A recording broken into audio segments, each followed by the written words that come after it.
Napapansin mo din ba, dumami na ng dumami ang mga naghahangad kumita dito sa Facebook? Isa ka rin ba sa naghahangad kumita? Kung oo, para sa iyo ang video ito.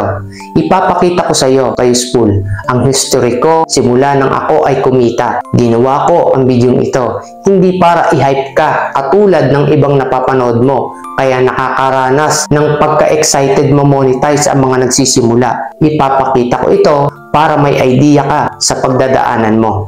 Simulan natin ng taong 2023 nang nagsimula akong ma-monetize dito sa in-stream ads. October 27, 2023 nang nag-viral ang aking ilan sa mga video.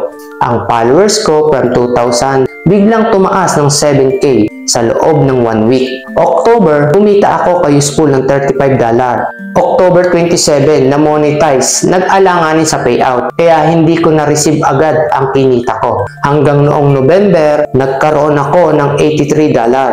Ang kinita ko ng 2 months na yon ay sinahod ko ng December 21, 2023. 2 months na nakaranas ng 100,000 views ang aking mga video.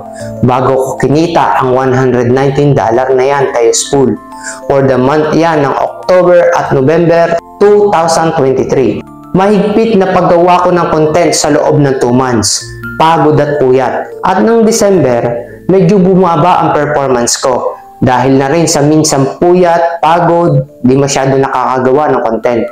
Pero tuloy pa rin ako. Kumita pa rin ako ng month na yon na $60. Sinahod ko agad yun dahil $25 naman ang minimum threshold. Nang next na sinahod ko, $71.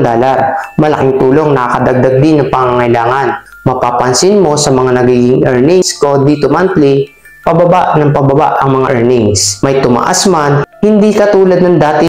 Sa aking pagpapatuloy, may mga 1,000 views pa rin akong nararanasan. Hanaas ng pataas ang aking followers. Pero ang earnings, nagre-range pa rin sa katulad ng dati at mas bumaba pa. Minsan nakakaranas pa ng walang sinasahod dahil hindi naaabot ang $25 na minimum threshold.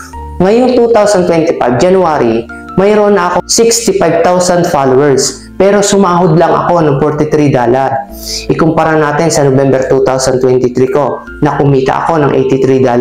Pero ang followers ko noon ay 10,000 followers. Isipin mo, ang layo ng pagitan sa 65K followers sa 10K followers. Mas malaki ang kinita noong 10K followers. Maging sa mga nakaraan pa at sa kasalukuyan nitong February, sumahod lang ako ng $27 sa followers ko na 74K. Sa mga ipinakita ko ka-useful na mga history about sa content at earnings ko, ito ay basihan na views pa rin ang magpapaganda ng performance natin. Views ang kukuha ng magandang performance hanggang magkaroon ng mataas na followers mula sa engagement at magandang earnings. Nitong mga nakaraan, hindi ako masyadong active mag-upload ng video. Inaamin ko yon. Lalo na at may trabaho din ako. Ano ba ang dahilan? Bakit ko ipinapaliwanag ito?